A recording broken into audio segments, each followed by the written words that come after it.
Assalamualaikum teman-teman, perkenalkan nama saya Yayan Astrianti dari Universitas Muhammadiyah, program studi Teknik Lingkungan. Di sini saya akan mempresentasikan tentang tugas saya, mata kuliah Metodologi Penelitian dan Teknik Presentasi, dengan judul Pengaruh Timbunan Sampah di Lahan Terbuka terhadap Kualitas Air Tanah di Sekitar Penampungan. Latar belakang sampah. Air merupakan sesuatu yang tidak dapat dipisahkan dari kehidupan manusia. Keduanya juga merupakan permasalahan lingkungan bagi kehidupan manusia sekarang ini. Semakin meningkatnya populasi mengakibatkan aktivitas di daerah perkotaan semakin meningkat. Begitu pula dengan sampah yang dihasilkan. Volume sampah yang besar dengan jenis yang beraneka ragam jika tidak dikelola dengan baik sangat berpotensi menimbulkan permasalahan lingkungan yang serius, bukan hanya bagi sampah itu sendiri tetapi juga untuk aspek lingkungan lain seperti air tanah yang ikut tercemar akibat penumpukan sampah, penguraian senyawa organik dan anorganik yang dapat larut dalam air kemudian meresap melalui timbunan sampah juga menimbulkan pencemaran. Berikutnya adalah rumusan masalah. Saya mengambil 3 poin. Yang pertama, bagaimana kualitas air tanah yang berasal dari air sumur pompa milik warga di sekitar TPS. Lalu yang kedua, apakah pencemaran yang ditimbulkan oleh sampah di TPS? Dan yang ketiga, bagaimana pola penyebaran? Selanjutnya adalah tujuan. Yang pertama, mengetahui bagaimana kualitas air tanah di sekitar TPS. Yang kedua, mengidentifikasi pengaruh kontaminasi sampah terhadap air tanah. Dan yang ketiga, mengetahui pencemaran beberapa parameter pencemaran air yang berasal dari lindi sampah dari TPS berbagai jarak. Dan yang selanjutnya adalah batasan masalah.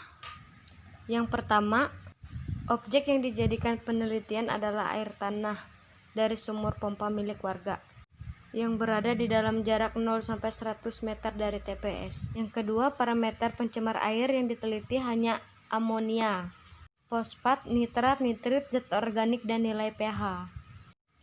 Dan yang ketiga, parameter lain yang diteliti adalah jumlah timbulan dan komposisi sampah di TPS.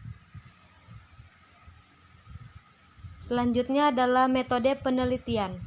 Di sini saya akan menggunakan cluster sampling, menggunakan teknik cluster sampling dan teknik sampling secara kelompok. Pengambilan sampel jenis ini dilakukan berdasarkan kelompok atau area tertentu. Tujuan metode antara lain untuk meneliti tentang suatu hal pada bagian-bagian yang berbeda di dalam suatu tempat.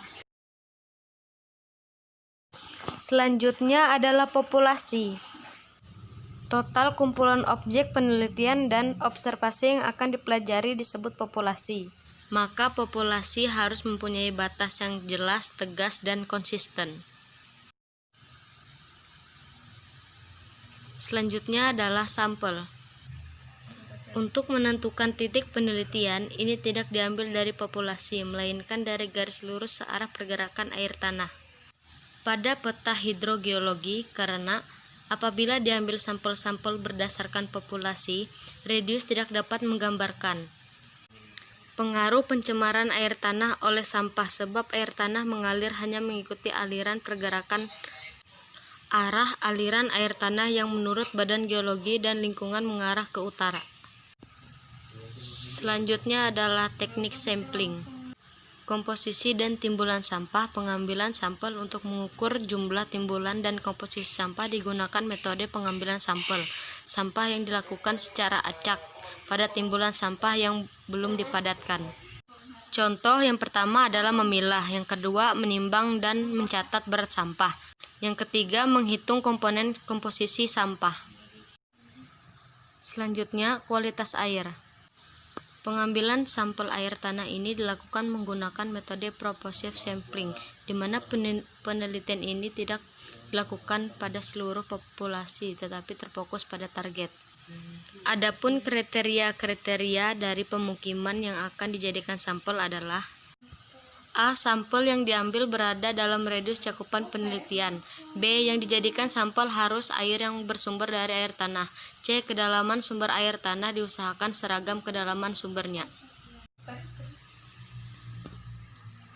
Sekian dan terima kasih. Maaf jika ada salah kata atau salah pengertian dalam slide. Kiranya bisa memaklumi. Saya pamit.